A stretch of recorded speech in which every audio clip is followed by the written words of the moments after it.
Médecine de précision, médecine génomique, médecine personnalisée. Voilà autant de thèmes prometteurs de guérison pour les patients atteints d'un cancer rare. Non, je ne suis pas médecin. Mieux, je suis sociologue et je m'intéresse à une partie de ces approches, les thérapies ciblées. Les thérapies ciblées sont les snipers de tumeurs. Au lieu de mitrailler le corps entier du patient avec une chimiothérapie, il s'agit ici de choisir une molécule qui va agir sur la mutation responsable du cancer. Malheureusement, le sniper ne tire pas encore droit. De plus, les cancers rares ils sont difficiles à soigner et il n'y a pas beaucoup de médicaments disponibles. Une vraie galère. D'après mes recherches, notre sniper a besoin de 3 choses pour réussir. D'une politique publique, d'hôpitaux et dernier ingrédient, des êtres humains malades. Rassurez-vous, il s'est beaucoup entraîné avec des souris. Mais bon, que vient faire une sociologue dans la recherche clinique? La sociologie, elle permet de montrer que les plus belles découvertes scientifiques peuvent échouer lorsqu'on ne prend pas en compte le comportement des usagers.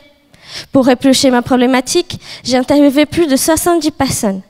Ceux en charge de politique publique m'ont dit que la médecine de précision va révolutionner le système de santé. Le personnel hospitalier pense qu'il s'agit plutôt d'un bonus dans la prise en charge. Et les patients, eux, ils ne sont pas toujours au courant. C'est embêtant, non? Que les personnes les plus concernées par ces innovations ne le perçoivent pas? Personnellement, cette question me rend folle. Et comme je ne dormais plus, je me suis faufilée dans un centre de lutte contre le cancer pour enquêter. J'ai assisté à des réunions médicales, j'ai rendu visite à des patients, le tout sans porter de blouse blanche. Figurez-vous qu'avec 1,48 m et mon petit accent brésilien, je suis à la fois discrète et dangereuse. Je vais vous poser des questions qui fâchent, avec beaucoup de douceur. Et si vous ne répondez pas, je vais quand même y trouver du sens.